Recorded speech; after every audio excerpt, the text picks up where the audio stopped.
et qui sera par la suite envoyé à tous les parents des élèves de l'école parce qu'il concerne la journée très particulière de lundi prochain, le 8 avril, jour de la tant attendue éclipse complète.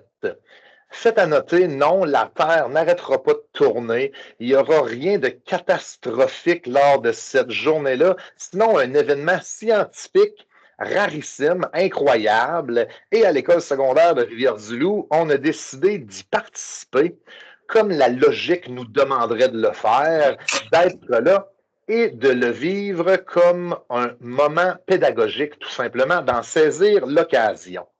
Donc, ce sera une journée d'école tout à fait normale jusqu'au moment de l'éclipse où nous allons pouvoir, selon le choix des enseignants, en profiter. Faites à noter, c'est la première éclipse totale de soleil à se produire au Canada depuis le 26 février 1979. Ça fait donc plus de 45 ans. C'est une chance inouïe de voir de votre vivant une éclipse de soleil totale, même si en fait, techniquement, à Rivière-du-Loup, on va être à peu près à 96,6% de la totalité. Et la prochaine, pour ceux qui seraient intéressés à manquer celle-là, va avoir lieu en 2205.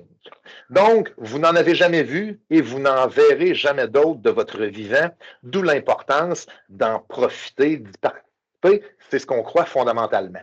L'éclipse totale va durer entre 2 et 3 minutes au maximum, donc c'est quelque chose de quand même relativement court. Tout le monde vous le dit, mais on se doit de vous le répéter. Il ne faut jamais regarder une éclipse solaire à l'œil nu. Absolument pas, en aucun moment, pour éviter des risques à la santé.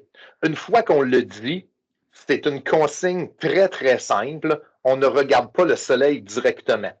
La particularité de l'éclipse, c'est qu'en temps normal, il n'y a personne qui marche dans la rue en fixant le soleil. On n'est pas capable, c'est trop douloureux, c'est impossible. Or, pendant l'éclipse, comme il est caché partiellement, on serait capable de le regarder et d'endurer ça. Mais les dommages, on ne les ressent que, semble-t-il, quelques heures après ou le lendemain.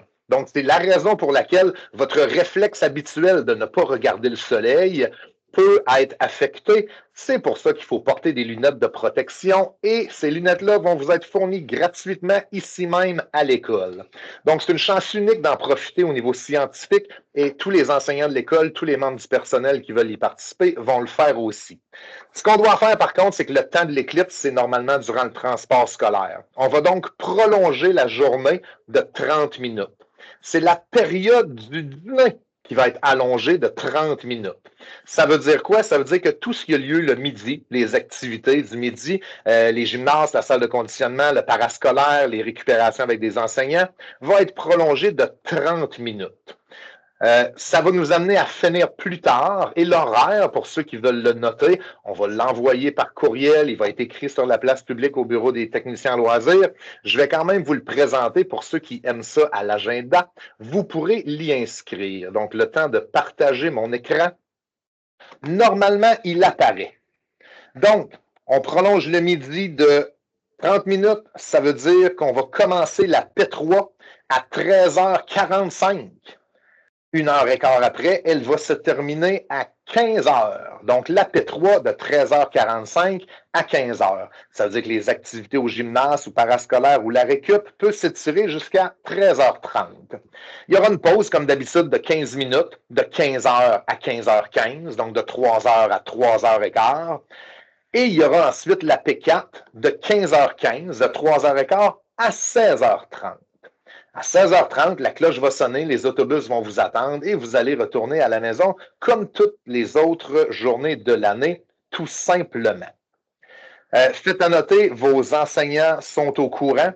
Ils peuvent sortir avec vous pour aller observer l'éclipse dans la cour de l'école. On va aller du côté des stationnements des autobus. Vos enseignants de sciences ont travaillé là-dessus ou vont le faire avec vous, vont vous présenter les mesures de sécurité à faire.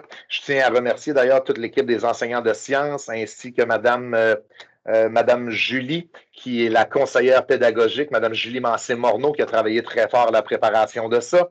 Merci à Raphaël Gingras, notre technicien en loisir, qui travaille très fort depuis déjà quelques semaines à préparer ça.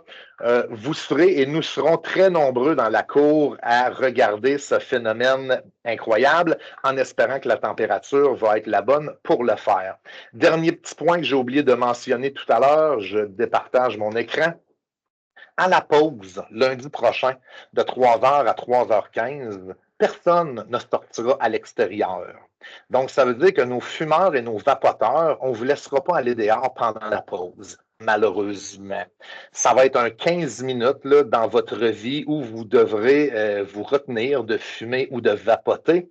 Cela étant dit, votre corps en est tout à fait capable, puisqu'à chaque nuit, vous passez entre 6 et 12 heures sans fumer ou vapoter. Donc, on a l'impression là, qu'une petite demi-heure de plus cette journée-là, là, ça ne va pas changer grand-chose. Donc, s'il vous plaît, tenez-vous-le pour dit. Il y aura des gens à toutes les portes de sortie de l'école. On ne laisse personne sortir à la pause cette journée-là. En ce qui concerne des départs d'élèves pendant l'après-midi, le parent devra se rendre à l'école et venir chercher son enfant à la réception de l'école. On ne laisse sortir aucun élève sur une permission simple ou sur une demande de l'élève. Présentez-vous tout simplement à la réception de l'école pour venir chercher votre enfant. C'est une circonstance très particulière. C'est la seule fois qu'on va vous demander de faire ça, les parents. On vous remercie de le faire. C'est pour assurer la sécurité de tous et toutes, tout simplement. Sur ce, je vous dis donc à lundi prochain pour ce merveilleux moment scientifique que nous vivrons tous ensemble le 8 avril. Pour toute question, les enseignants, vous pouvez vous tourner vers Mme Raphaël Gingras. Les élèves, tournez-vous vers vos enseignants pour vérifier est-ce qu'ils vont y aller avec vous, tout le groupe entier, ou encore est-ce que vous devrez vous inscrire individuellement, parce que vous pouvez le faire aussi individuellement si jamais votre groupe ne s'y rend pas en tant que groupe. Sur ce, je vous remercie de votre écoute et bonne fin de journée.